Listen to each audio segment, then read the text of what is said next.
प्यारे दोस्तों, आज हम आपको एक ऐसा वाकया सुनाएंगे जिसे सुनकर आप खुश हो जाएंगे। दोस्तों, एक गरीब लड़के ने 70 साल की एक मालदार औरत से शादी कर ली, मगर 7 दिन बाद जब वो सुहागरात के लिए उस 70 साल की अपनी बीवी के पास पहुंचा तो वो उस औरत को देखकर चौंक गया, क्योंकि उस बूढ़ी औरत का अंदाज कुछ ऐसा ही था जो फुर्ती और बदन 18 साल की उम्र में भी नहीं पाया जाता। वो उसके अंदर था, लेकिन करण ने उसके साथ जो किया कोई सोच भी नहीं सकता था।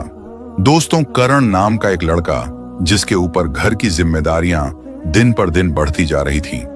बाप की मौत के बाद सारा घर बोझ और जिम्मेदारी अचानक से करण के कंधों पर आ गई थी। उसकी बूढ़ी मां रेखा एक लाइलाज बीमारी से जूझ रही थी। उसके इलाज के लिए तमाम रुपए खर्च किए, जिससे उनकी जमा पूंजी सारी खत्म हो गई। 17 साल की छोटी बहन मनीषा अभी स्कूल में पढ़ती थी। उसकी पढ़ाई, किताबें, फीस सब कुछ बहुत भारी पड़ रहा था। करण की उम्र महज 20 साल थी, मगर जिंदगी की मुसीबतों ने उसे वक्त से पहले ही बहुत जिम्मेदार बना दिया। दिन रात पढ़ाई और मेहनत के साथ छोटा मोटा काम करके किसी तरह घर चल रहा था। उसके चेहरे पर हर वक्त फिक्र की वजह से बदन कमजोर और आंखों के नीचे काले घेरे साफ साफ बता कर रहे थे कि वो अंदर से किस कदर टूट गया है। वक्त से पहले ही उसकी खुशियां, सपने और आजादी छिन गई थी। कर्ज खाहों की धमकियां रोज मिला करती थी। एक दिन वो एक चाय की दुकान पर गया जहां सस्ती चाय मिलती थी। करण सोचने लगा कि चाय पीकर चलूंगा। उसने जेब में हाथ डालकर पैसे निकाले और गिनने लगा। पैसे गिनते हुए अचानक उसकी नजर सामने खड़ी एक औरत पर पड़ी जो उसे बड़े गौर से देख रही थी। वो आंखों से जैसे कुछ कहना चाह रही हो। जिसका नाम बबीता कपूर था। बबीता कपूर कारोबारी दुनिया की जानी मानी हस्ती थी, जो व्यापार के मामले में मशहूर थी। जैसा उनका नाम ऐसा ही काम था। बहुत महंगी साड़ी और महंगे जेवर पहने हुए थे। बबीता कपूर करण से बोली, क्या तुम ही करण मेहता हो? करण ने हैरत से उसकी तरफ देखा और हां में सिर हिलाते हुए कहा, हाँ, मैं ही करण मेहता हूं। आवाज सुनकर ऐसा महसूस हो रहा था जैसे वो बहुत थका हुआ हो। बबीता कपूर उसकी तरफ गौर से देखती रही और फिर धीरे से कहा कि मैं जानती हूं कि इस वक्त तुम्हारी जिंदगी में क्या चल रहा है। तुम इस वक्त बहुत परेशान हो। करण ने हैरानी से कहा, मैं कुछ समझ नहीं। वो बोली, मेरा कहने का मतलब है कि तुम्हारी मां की बीमारी, बहन की पढ़ाई और कर्ज, इन सब बातों को लेकर परेशान हो तुम। इतनी मेहनत करने के बावजूद भी सब कुछ वैसा ही है, कोई बदलाव नहीं है। यह सुनकर करण का दिल तेज तेज धड़कने लगा कि एक अजनबी औरत उसकी जिंदगी के बारे में इतना सब कुछ कैसे जानती है। उसने झिझकते हुए पूछा, आप कौन हो और इतना सब कुछ मेरे बारे में कैसे जानती हो? बबीता ने मुस्कुराकर कहा कि अगर तुम चाहते हो कि तुम्हारे दिन बदल जाए तो तुम मुझसे शादी कर लो। यह सुनकर करण के रोंगटे खड़े हो गए। करण ने कहा कि ये तुम कैसी बातें कर रही हो? बबीता ने दोबारा से साफ साफ से कहा कि मैं तुमसे शादी करना चाहती हूं। आखिर 70 साल की बूढ़ी औरत एक 20 साल के लड़के से शादी क्यों करना चाहती है? करण ने कहा, यह कैसा मजाक है? बबीता ने कहा, मजाक नहीं, तुम्हारे लिए एक ऑफर है। अगर कबूल कर लोगे तो तुम्हारी मां का इलाज कराऊंगी और तुम्हारी बहन को भी पढ़ाऊंगी और तुम्हारा सब कर्जा भी चुका दूंगी। इन सब की जिम्मेदारी मेरी। तुम्हें हर परेशानी से आजाद कर दूंगी। तुम्हारी जिंदगी बेहतरीन हो जाएगी। करण के दिमाग में कई सारे सवाल उठ रहे थे। उसने गहरी सांस ली और पूछा कि इसके बदले में मुझे क्या करना होगा? बबीता कपूर ने फौरन जवाब दिया कि इसके बदले में तुम्हें मुझसे शादी करनी होगी, जो लिखित रूप में होगी। शादी के बाद भी तुम्हारी आजादी पर कोई आंच नहीं आएगी। तुम अपनी जिंदगी अपने तरीके से जी सकते हो, लेकिन तुम्हें मेरी कुछ शर्त माननी होगी। बबीता कपूर की बातें सुनने में जितनी आसान लग रही थी, उन्हें मानना उतना ही मुश्किल था। वो उसकी बातों को सुनकर वहां से चला गया। बबीता कपूर भी अपनी महंगी गाड़ी में बैठकर चली गई। कुछ दिन तो गुजर गए, लेकिन वो अपने परिवार की हालत के सामने मजबूर हो गया और कर्ज वालों ने रात दिन का जीना हराम कर दिया था। और सोचने लगा, अगर मैं उस अमीर दौलतमंद औरत की बात मान लूं तो मेरी मां की जान बच सकती है और मेरी बहन की जिंदगी भी संवर सकती है। वो बहुत बेबस होकर बबीता के पास पहुंचा और उसकी सारी शर्तें मानकर करण ने उससे शादी कर ली। कुछ गवाहों की मौजूदगी में जरूरी कागजों पर उन दोनों के दस्तखत हुए और दोनों की शादी सादगी से हो गई। पहली बार उसने किसी हवेली में कदम रखा था। उसके दिल में अजीब सी घबराहट हो रही थी। करण को यकीन नहीं हो रहा था कि उसकी शादी दुनिया की अमीर तरीन औरत से हो चुकी है। अब ये हवेली उसे ऐसी लग रही थी जैसे किसी राजा का महल हो। उसने हवेली के चारों तरफ देखा तो उसकी आंखें खुली की खुली रह गई। आलीशान फर्नीचर, ऊंची छतें, संगे मरमर के चमचमाते फर्श, दीवारों पर महंगी सजावट का सामान। जितनी आलीशान हवेली थी उसमें उतना ही चहल पहल थी। करण समझ गया था कि ये आम औरत नहीं है। वहां के नौकर चाकर भी बबीता के हर हुक्म का इंतजार कर रहे थे। बरसों पुराने नौकर भी बबीता के सामने अपनी नजरें नीचे झुकाए रहते थे। बहुत सारी खूबसूरत लड़कियां उस महल में नौकरी करती थीं, लेकिन अगर करण उनसे कुछ पूछता तो थोड़ा सा जवाब देकर चुप हो जाते। कहीं नए बाबूजी को कोई बात बुरी ना लग जाए। ऐसा महसूस होता जैसे हवेली में बरसों से खुशियां खुशियां हों। रात के अंधेरे में ऐसा लगता हर वक्त लड़के लड़कियां करण के हुक्म का इंतजार करते थे, लेकिन फिर भी उसे न जाने अजीब सी घुटन हो रही थी। लेकिन जब वो मुड़कर देखता तो सन्नाटे के अलावा कुछ भी दिखाई न देता। दिन गुजरते गए। धीरे धीरे करण को हवेली का सबसे बड़े राज के बारे में पता चला। हवेली की दूसरे मंजिल पर एक बहुत बड़ा और भारी दरवाजा था जो हमेशा बंद रहता। उस दरवाजे पर एक बड़ा मजबूत ताला लगा हुआ था। उस दरवाजे की बहुत कड़ी निगरानी थी। करण सोचने लगा कि दरवाजे के पीछे क्या है, इसका राज क्या है। इतना बड़ा और भारी भरकम ताला लगाने के बावजूद भी निगरानी में है। करण के दिमाग में कई सारे सवाल उठ रहे थे। उसे शक होने लगा कि इतनी चमकती हुई हवेली के बीच इस अंधेरे कमरे में क्या है। करण और बबीता का रिश्ता शुरू से ही मोहब्बत वाला जरूर था, लेकिन करण अभी तक उसके साथ उसके कमरे में नहीं सोया था। बबीता चाहती थी कि करण मेरे कमरे में मेरे साथ सोए, लेकिन वो ये भी चाहती थी कि अपनी खुशी से मेरे पास आए ना कि कोई जबरदस्ती से। दोनों को एक दूसरे से लगाव नहीं था। बबीता तो करण आपको बहुत चाहती थी, लेकिन करण बबीता की तरफ देखना भी गवारा न करता था। बबीता कपूर ज्यादातर अपने काम में मशरूफ रहती। जब भी दोनों एक दूसरे से बात करते तो बात शुरू होते ही खत्म हो जाती। यानी बबीता तो उसका हालचाल पूछती, लेकिन कारण कुछ जरूरी बात हो तो करता, वरना चुप हो जाता। बबीता रोजाना करण के साथ ही टेबल पर बैठकर खाना खाती थी। किसी चीज के बारे में दोनों एक दूसरे से कुछ ना कहते और ना ही दोनों ने कभी एक दूसरे के परिवार वालों के बारे में जानने की कोशिश की। ऐसा लगता मानो दोनों की दुनिया अलग अलग हो। एक बार रात का वक्त था। हवेली में सन्नाटा पसरा हुआ था।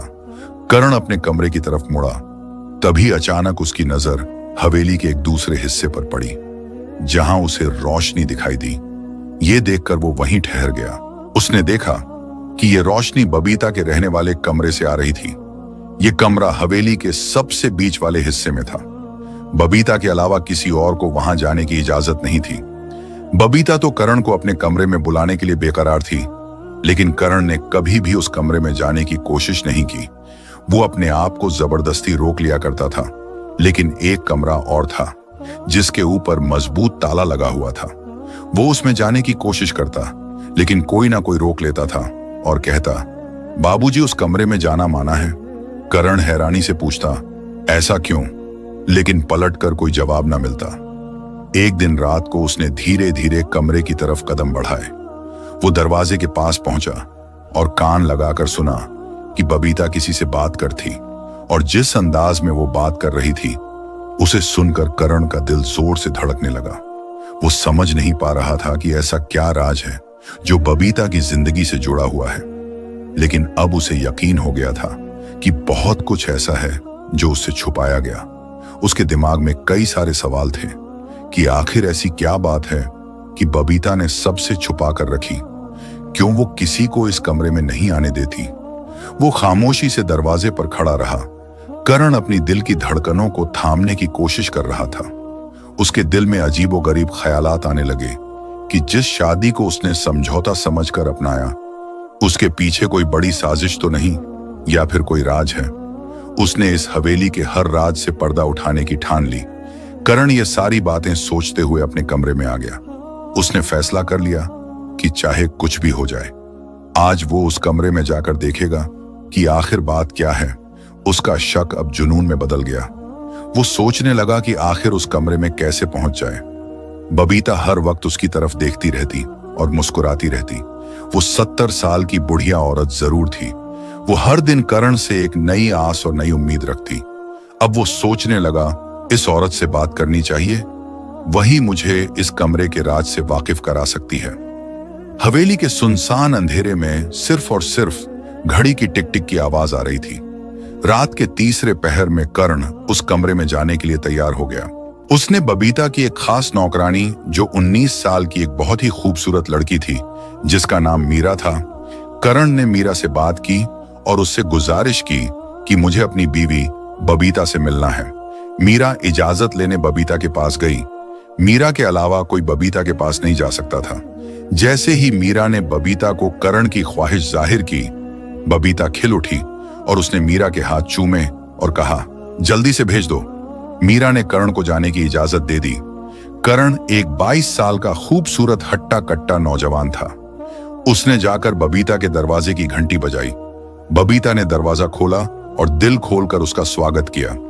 करण भी सोच रहा था, जब तक इसे खुश नहीं करूंगा, अपना नहीं बनाऊंगा, तब तक राज जाहिर कैसे होगा। कमरा गुलाबों की खुशबू से महक रहा था। बबीता खड़ी थी, चेहरे पर चमक, आंखों में मोहब्बत। करण जैसे ही कमरे में दाखिल हुआ, उसका दिल धड़कने लगा। करण धीरे से हैरानी में बोला, बबीता जी, आप तो 18 साल की सी लग रही हो, ये कैसे हो सकता है? बबीता मुस्कुराई। एक चमक उसके चेहरे पर थी। वो धीरे धीरे करण के पास आई और बोली, प्यार में उम्र नहीं होती करण जी। औरत जब सच्चा प्यार करती है तो उसकी रूह जवान हो जाती है। मैंने तुम्हें सिर्फ अपने माल दौलत और हवेली का वारिस नहीं बनाया, दिल का भी मालिक बनाया है। कमरा पूरी तरह मोहब्बत की नमी से भीग चुका था। करण बिस्तर के पास बैठा था और बबीता उसके पास आकर धीरे से बैठ जाती है। दोनों के बीच एक चुप्पी है, मगर वो चुप्पी बोझिल नहीं, मीठी है।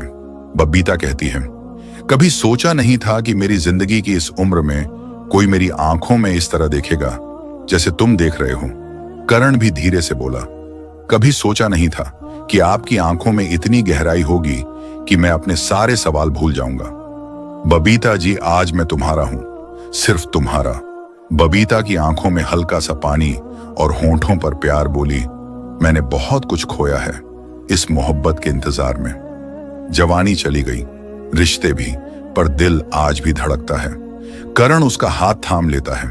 दोनों की हथेलियों के बीच की गर्मी में एक नई शुरुआत की लौ जल उठती है। करण ने कहा, बबीता जी, मुझे माफ करना। मैं जानता हूं मैं पहले तुम्हारे करीब नहीं आया, लेकिन आज जब मैं तुम्हारे सामने हूं तो सब कुछ सच्चा लगता है। तुम बहुत अच्छी लगती हो। बबीता धीरे से उसके कंधे पर सिर रखती है और कहती है, औरत को जब उसका मर्द अपना कहता है तो वो उम्र से नहीं, सिर्फ उस लम्हे से बन जाती है। बस इसी लम्हे में रहो करण, और मैं तुम्हें वो प्यार दूंगी जो कभी किसी ने तुम्हें नहीं दिया होगा। करण उसकी आंखों में देखता है, फिर उसके माथे को चूमता है, एक लंबी सांस लेकर कहता है, आज मैं तुम्हारा हूं, बिना शर्त, बिना सवाल। बाहर बारिश होने लगती है, हवाओं में गुलाब की खुशबू फैलती है। रात गहराती जा रही थी, मगर कमरे में वक्त जैसे थम सा गया था। हल्की लाइट की लौ अब धीमे धीमे डगमगा रही थी, लेकिन करण और बबीता की नजरों में अब एक गहराई थी, भरोसे की, मोहब्बत की। करण ने बबीता का हाथ अपने सीने पर रखा और कहा, सुनो, ये धड़कन अब तुम्हारी है। जब तक ये चलेगी मैं तुम्हारा रहूंगा। बबीता की आंखों में चमक थी, और उस चमक में जवानी नहीं, एक सच्चे प्यार की रोशनी थी। वो करीब आई, उसके सीने पर माथा सर रखकर बोली, मैंने अपने जीते जी बस 2 बार जी भर के सांस ली है। एक जब तुमने मुझे अपनी बीवी कहकर पुकारा, और अब जब तुमने मुझे अपना कहा। करण ने उसके बालों को धीरे धीरे सहलाया, जैसे उसकी हर झुकी लट में मोहब्बत की कसम दे रहा हो। बबीता के होंठ कांपे, मगर बात सिर्फ एक निकली, आज मेरी ख्वाहिश पूरी हो गई। आज मेरे दिल के हर खाली कोने में तुम बस गए हो। करण मुस्कुराया। उसकी आंखों में वो मासूमियत थी जो सिर्फ पहली मोहब्बत में होती है। वो बबीता के इतने करीब हो गया कि सांसें भी अलग न लगें। फिर फुसफुसाकर करण ने कहा, अब मेरी जिंदगी के हर दिन का मतलब सिर्फ तुम हो। मैं तुम्हारे बिना बिल्कुल अधूरा था, यह आज समझ में आया है।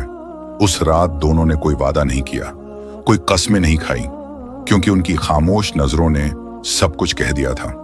कमरा अब सिर्फ एक जगह नहीं था, वो अब उनकी मोहब्बत की दास्तान बन चुका था। बाहर हवाओं में एक अजीब सी मिठास घुल रही थी। करण को लगा वो तो बस रात जानने आया था, मोहब्बत तो अनजाने में ही हो गई। मगर मोहब्बत यहां एक तरफा नहीं थी, बबीता ने पहल कर दी। वो उसके करीब आई और उसके होंठों पर उंगली रख दी। अब कुछ मत कहो, बस महसूस करो। करण की आंखें हैरान थीं, जैसे वो 70 की नहीं, कोई 18 साल की पहलवान लड़की सामने हो। हर हरकत में जोश, उसके हर छूने में भूख, जैसे बरसों की भूखी हो। बबीता ने करण को अपनी बाहों में लिया, लेकिन नाजुक नहीं, पूरे जोर से। आज की रात मेरी है और तुम भी। करण को कुछ करने की जरूरत ही न रही, वो खुद ही इश्क में डूब चुकी थी। मोहब्बत का समंदर बबीता ने खुद ही लहराया और करण उसमें बहता चला गया। वो रात हवेली की सबसे जिंदा रात बन गई। सुहाग रात नहीं, एक तूफानी इश्क की दास्तान बन गई। सुबह हुई तो नौकरानियां भी कानाफूसी करने लगीं। आज तो मालकिन जवानी की मिसाल बन गई और अब मालिक जी भी प्यार में गुलाम हो गए। वो हर वक्त ये सोचता कि ना जाने उस कमरे में क्या होगा, कौन सा गहरा राज छुपा था। करण ने वहां पहुंचकर देखा कि आज दरवाजा आधा खुला था। ये देखकर उसका दिल जोर जोर से धड़कने लगा। करण ने हिम्मत दिखाई, दरवाजा खोलकर कमरे के अंदर कदम रखा। कमरे में हल्की रोशनी हो रही थी। कमरे में रखा सामान बहुत पुराना था। कमरे के दूसरी तरफ एक बहुत बड़ी लकड़ी की अलमारी थी, जिसमें कई सारी फाइल रखी थी, जिसे देखकर वो हैरान हो गया। उसी दौरान उसका ध्यान उसी के बगल में रखी मेज पर गया। वो धीरे से उसके पास गया। उसकी नजर एक मोटे लिफाफे पर पड़ी, जिसके किनारे पीले पड़ चुके थे। ऐसा लग रहा था जैसे उसे बार बार छुआ हो। उसने लिफाफा उठाकर खोला। उसमें से एक फोटो निकला, जिसमें करण के पिता सुरेश मेहता बबीता के साथ खड़े थे। सुरेश मेहता के चेहरे पर हल्की सी मुस्कुराहट थी। करण का सिर चकरा गया। तभी उसे पीछे से किसी ने आवाज दी कि आखिरकार तुमने सब कुछ देख ही लिया। आवाज सुनकर करण सुन रह गया। उसने पीछे पलटकर देखा तो बबीता खड़ी थी। बबीता खामोशी से खड़ी देख रही थी। उसकी आंखों में ना कोई डर और ना ही हैरानी थी, क्योंकि उसे पता था एक ना एक दिन ये पल जरूर आना था। करण ने फौरन कांपते हुए हाथों से फोटो पीछे छुपा लिया। उसके चेहरे का रंग बदल गया। उसने खुद को संभालते हुए कहा कि यह शादी एक सौदा नहीं, बल्कि एक बदला था। बबीता ने मुस्कुराकर कहा, तुम बहुत समझदार हो करण। मुझे नहीं पता था कि तुम इतनी जल्दी सच्चाई का पता लगा लोगे। करण ने गुस्से से आग बबूला होकर कहा, तुमने मेरा बेवकूफ बनाकर मेरी मजबूरी का फायदा उठाया। मेरे बाबा से बदला लेने के लिए तुमने मेरा इस्तेमाल किया। उसकी आंखों में दर्द साफ दिखाई दे रहा था। बबीता ने करण को बताया, अब जब सब कुछ जान ही चुके हो तो सुनो करण, मैं तुम्हारे पापा से मोहब्बत करती थी। वो मेरी पहली और आखिरी चाहत थे। मैं 25 साल की थी जब मेरे पति इस दुनिया से चल बसे। मैं जवान थी, अकेली थी और तुम्हारे पापा ने मुझे सहारा दिया। लेकिन मुझसे गलती हुई। मैं उसे मोहब्बत समझती रही, मगर हमेशा मुझे सिर्फ एक कागज की तरह इस्तेमाल किया। करण की आंखें फटी की फटी रह गईं। बबीता ने कड़वाहट से कहा, जब मैंने शादी की बात की, उन्होंने मुंह मोड़ लिया। उस दिन मैंने कसम खा ली थी कि अगर वो नहीं तो उनका खून ही सही। मैंने तुम्हें बचपन में देखा और फैसला कर लिया था। बबीता भर्राई हुई आवाज में करण से कहती है, हाँ करण, मैंने तुमसे शादी सिर्फ बदले के लिए की थी। तुम्हारे पापा ने जो मेरे साथ किया, उसकी आग मैं सालों से सीने में लिए जी रही थी। और जब तुम सामने आए तो मैंने तुम्हें उसी आग में झोंकने का फैसला कर लिया। तुमसे साइन करवाए ताकि तुम कभी मुझे छोड़ ना सको, ताकि तुम भी वही दर्द झेलो जो मैंने झेला। थोड़ा रुकती है, फिर धीमे से मुस्कुराकर बोलती है, लेकिन करण, तुमने मुझे धोखा नहीं दिया, इसलिए मैंने अपना सब कुछ तुम्हें सौंप दिया।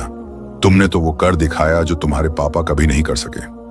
तुमने मेरी इज्जत की, मेरे दिल को समझा और तुम्हारी इंसानियत के आगे मेरा बदला हार गया। मैं तुम्हारी मोहब्बत में पिघल गई। करण, अब तो मैं तुम्हारी गुलाम बन गई हूं और तुम्हें दिल से चाहने लगी हूं। उसकी आंखों में आंसू आ गए। मुझे माफ कर दो करण।